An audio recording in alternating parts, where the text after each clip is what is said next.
Hello everyone and welcome to Panesia. Today we are going to discuss about parliamentary committees.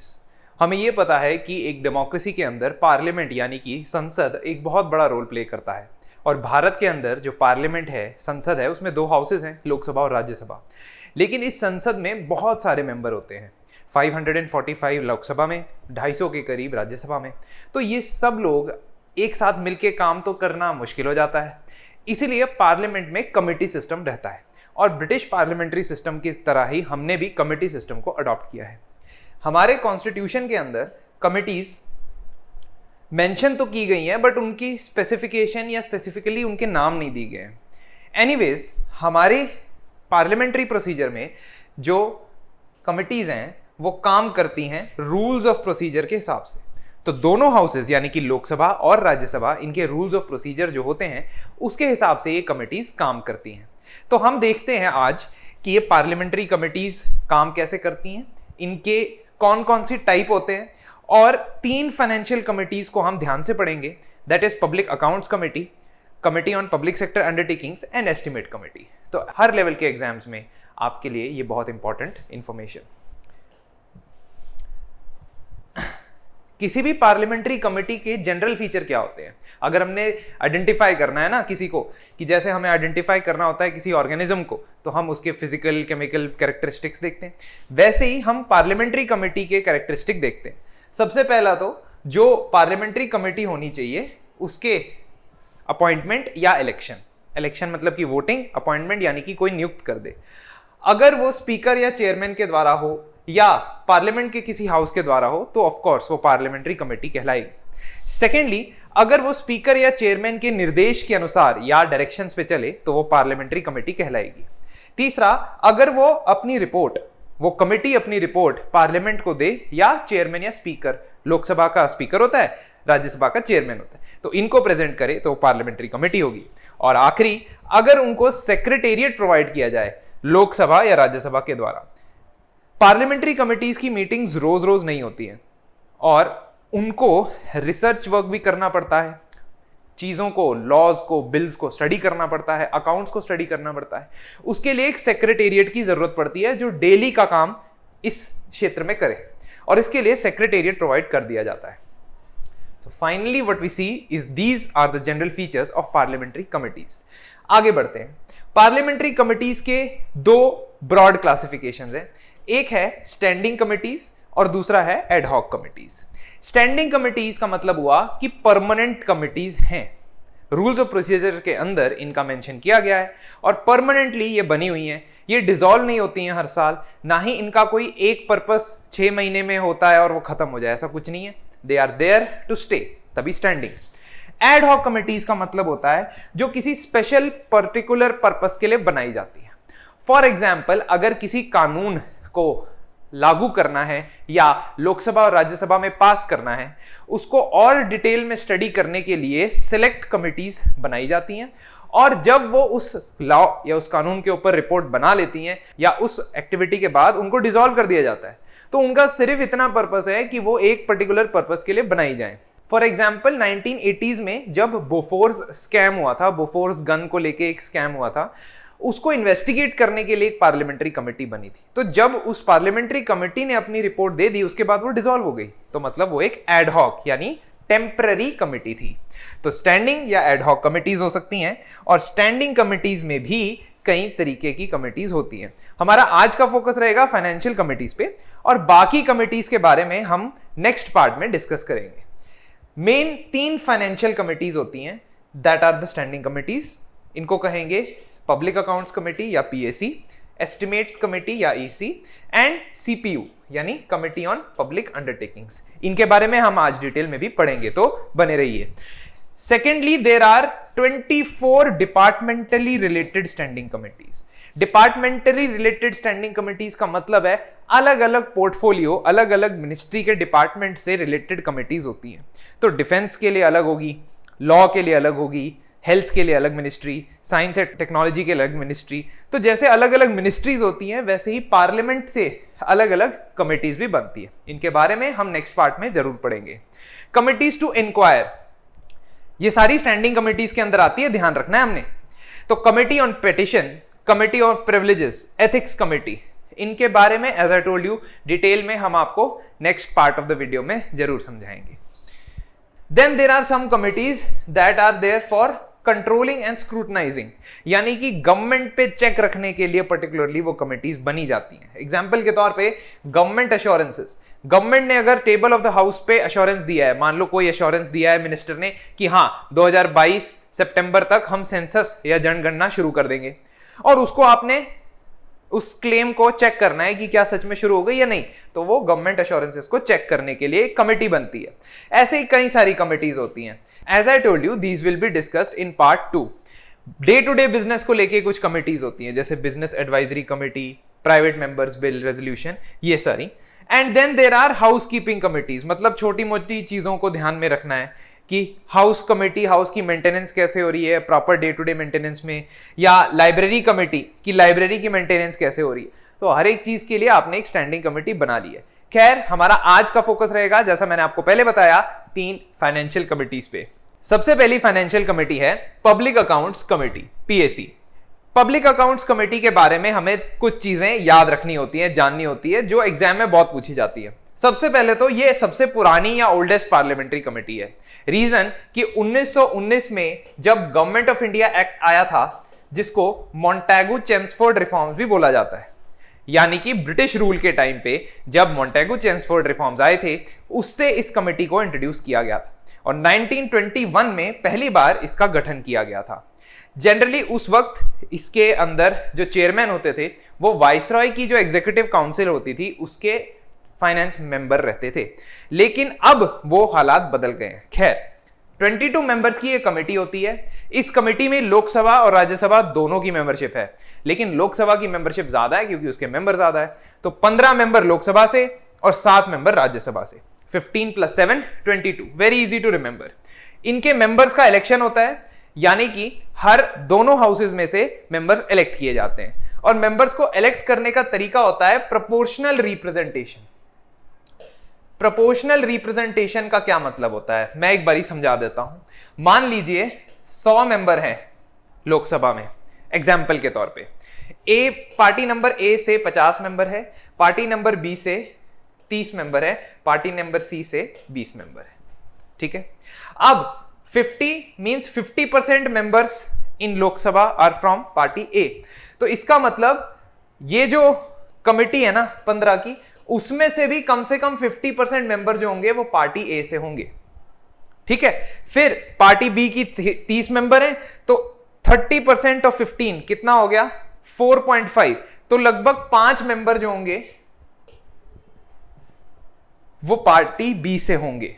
तो कहने का मतलब कि प्रोपोर्शनल रिप्रेजेंटेशन, जितने मेंबर 100 में से बी के पास हैं, 22 में से भी उतने ही मेंबर आएंगे. ये हमने याद रखना है. तो इससे क्या होगा, इससे हर एक पार्टी जिसके पास सीटें हैं उनके पास कम से कम एक नहीं तो 2 सीट आ जाएंगी इस कमेटी के अंदर. तो लोकसभा में अगर मेरे पास 30% सीट्स हैं तो इस कमेटी में भी मेरे पास 30% सीट्स आ जाएंगी. ये हुआ इसका मतलब. तो अब 22 मेंबर्स, 15 + 7 मेंबर्स का इलेक्शन 2 हाउसेज में से होता है. स्पीकर इनमें से किसी को कमेटी का चेयरमैन बना देते हैं. तो चेयरमैन का अलग से चुनाव नहीं होता है. इन 22 मेंबर में से स्पीकर किसी को एक चेयरमैन नियुक्त कर देते हैं इस कमेटी का. इस कमेटी में कोई मिनिस्टर नहीं आ सकता है, बिकॉज कमेटीज का बेसिक पर्पस सवाल जवाब करना होता है सरकार से, और मिनिस्टर गवर्नमेंट का एक पार्ट होता है, इसलिए कोई मिनिस्टर इसका मेंबर नहीं होता है. इसका टेन्योर होता है 1 साल. That means for 1 year they constitute committee, then again elections are held, then new committee is made. लेकिन कमेटी वही रहती है, पब्लिक अकाउंट्स कमेटी. तो इसका मतलब 1 साल बाद बस मेंबर चेंज होते हैं, कमेटी वही रहती है.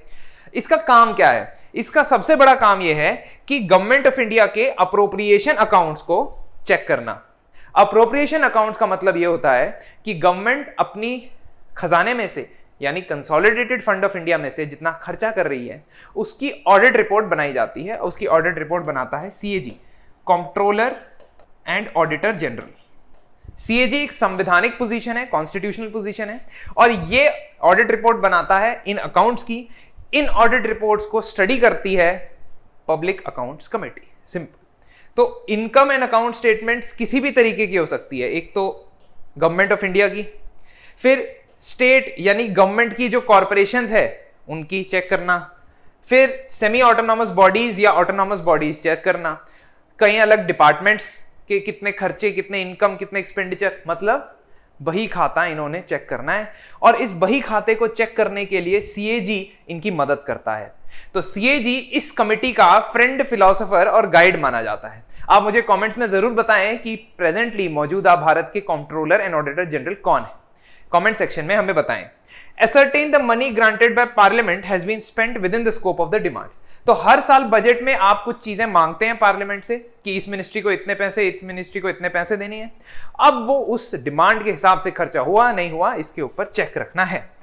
ये भी ये बता सकता है कि कहीं पे वेस्टेज हो रहा है, फॉर एग्जांपल मनरेगा स्कीम में पैसा वेस्ट हो रहा है, तो ये भी पॉइंट आउट कर सकता है। लेकिन इस कमेटी का ड्रॉबैक क्या है? नंबर 1, सारा खर्चा होने के बाद ये एक ऑडिट रिपोर्ट ही चेक कर सकता है। दूसरा, ये रिकमेंडेशन दे सकता है लेकिन कोई ऑर्डर नहीं दे सकता है। यानी गवर्नमेंट ने अगर कहीं पे मिसमैनेजमेंट किया भी है तो बस उसे पॉइंट आउट कर सकता है, उसे सही करने का ऑर्डर देने की पावर इसके पास नहीं। तो ये हो गई पब्लिक अकाउंट्स कमेटी, समझ आ गया होगा आपको। सेकंड कमेटी पे चलते हैं, एस्टिमेट्स कमेटी। एस्टिमेट्स मतलब कोई भी काम करने से पहले जब हम उसका फाइनेंशियल एस्टिमेट लगाते हैं कि इतने खर्चे में वो काम हो जाएगा, उसे एस्टिमेट कहते हैं। हर बजट में भी सरकार एक एस्टिमेट देती है कि हाँ जी, इस साल हमने इतना रेवेन्यू जनरेट कर लेना है, यानी इतना हमारे पास इनकम आ जाएगी और इतना खर्चा हमारी तरफ से होगा। अब ये एस्टिमेट सही है या नहीं है और आगे जाके कितने ये मैच करते हैं सरकार ने जो एस्टिमेट दिया है और जो एक्चुअल में हो रहा है उससे, इसको चेक करती है एस्टिमेट्स कमेटी। देखिए, एस्टिमेट्स कमेटी को आजादी से पहले बुलाया जाता था फाइनेंशियल कमेटी, लेकिन अब इसको बुलाया जाता है एस्टिमेट्स कमेटी। तो इसको सबसे पहली बार 1950 में बनाया गया था और 1950 में उस वक्त के फाइनेंस मिनिस्टर श्रीमान जॉन मथाई साहब ने रिकमेंड किया था कि एस्टिमेट्स कमेटी बनाई जाए। एस्टिमेट्स कमेटी की खास बात हमने याद रखनी है, इसमें राज्यसभा से कोई मेंबर नहीं होता। There is no member from Rajya Sabha. तो जो 3 कमिटीज है ना, उनकी मेंबरशिप ऐसे है 22, 30, 22, ठीक है, ऐसे है पीएसी, ईसी एंड सीपीयू। ये पैटर्न अब याद रख लो बस, ठीक है। तो पहली 22, नेक्स्ट 30, नेक्स्ट 22। तो ये एस्टिमेट्स कमेटी में 30 मेंबर होते हैं, सारे के सारे लोकसभा से आते हैं जी। There is no member from Rajya Sabha, very very important to note. ये बाकी चीजें इसकी वैसी ही हैं। फॉर एग्जाम्पल, टेन्योर इसका 1 साल है, मिनिस्टर इसका मेंबर बन नहीं सकता है, स्पीकर ही एक चेयरमैन को अपॉइंट करते हैं। तो rest all the things are similar, only this 30 वाला डिफरेंस इज देयर। अब इसके फंक्शन क्या होते हैं एस्टिमेट कमेटी के? सिंपल, जो बजट में एस्टिमेट दिए गए हैं उसको एग्जामिन करता है, ये भी कि क्या ये ज्यादा एस्टिमेट तो नहीं है। फॉर एग्जाम्पल, अगर मुझे आयुष्मान भारत स्कीम के लिए 30,000 करोड़ चाहिए और मैंने देखा कि गवर्नमेंट ने 50,000 करोड़ मांगे हुए, तो एस्टिमेट गलत लग रहा है उनको, तो ये चेक करता है। और ये भी कहता है कि आगे जाते हुए एस्टिमेट्स को अच्छी तरीके से मेजर करने के लिए, अप्रोप्रिएट एफिशिएंसी लाने के लिए, एफिशिएंसी का मतलब मिनिमम इनपुट से मैक्सिमम आउटपुट निकालने के लिए आप क्या क्या मेजर ले सकते हो। तो एक तरह से ये इकोनॉमी को कंट्रोल करने की बात करता है, गवर्नमेंट के खर्चों को कंट्रोल करने की बात करता है। और बहुत जरूरी है, क्योंकि गवर्नमेंट जितना खर्चों को अच्छे से, सेंसिबल तरीके से, इकोनॉमिक तरीके से करेगी, उतना हम लोगों के लिए पैसा बचेगा। वेस्टेज होगा तो पैसा नहीं बचेगा। तो ये बात बताती है एस्टिमेट्स कमेटी। प्रेजेंटली जो एस्टिमेट्स कमेटी है उनके चेयरमैन है श्री गिरीश बालचंद्र बापट जी, जो बीजेपी के मेंबर है। आपको मैंने एक बात बताई नहीं, पीएससी में, पीएससी के चेयरमैन जो होते हैं वो जनरली ऑपोजिशन से सेलेक्ट किए जाते हैं, यानी जो रूलिंग पार्टी होती है उसके विपरीत जो पार्टी हो। तो अभी प्रेजेंटली पीएससी के प्रेजेंट चेयरमैन है अधीर रंजन चौधरी साहब, जो कांग्रेस के मेंबर है। तो ये चीज मैंने आपको पीएससी में बतानी थी, बता दी। एस्टिमेट्स कमेटी में जो प्रेजेंटली रूलिंग गवर्नमेंट है उसके चेयरमैन है, तो एस्टिमेट्स कमेटी में रूलिंग गवर्नमेंट के चेयरमैन हो सकते हैं। खैर, आखिरी में आते हैं कमेटी ऑन पब्लिक अंडरटेकिंग्स या सीपीयू। ये पब्लिक सेक्टर अंडरटेकिंग्स जैसे बीपीसीएल, बीएचईएल, कोल इंडिया लिमिटेड, गेल, सेल, एचएएल, ओएनजीसी, एनटीपीसी, ऐसी कई 100 पब्लिक सेक्टर कंपनीज हैं जो गवर्नमेंट ओन करती है।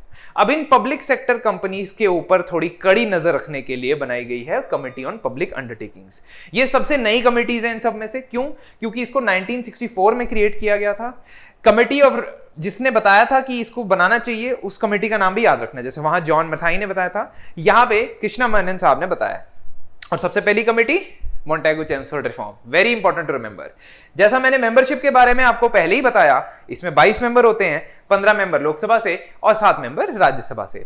इसको इलेक्शन, प्रोपोर्शनल रिप्रेजेंटेशन, बाकी सब सेम है, टेन्योर 1 साल, मिनिस्टर इसके मेंबर नहीं हो सकते हैं और चेयरमैन को अपॉइंट करते हैं। लेकिन एक बात याद रखनी है यहां पे दोस्तों आपने, कि कमिटी ऑन पब्लिक अंडरटेकिंग्स का जो चेयरमैन होगा वो सिर्फ लोकसभा से ही हो सकता है।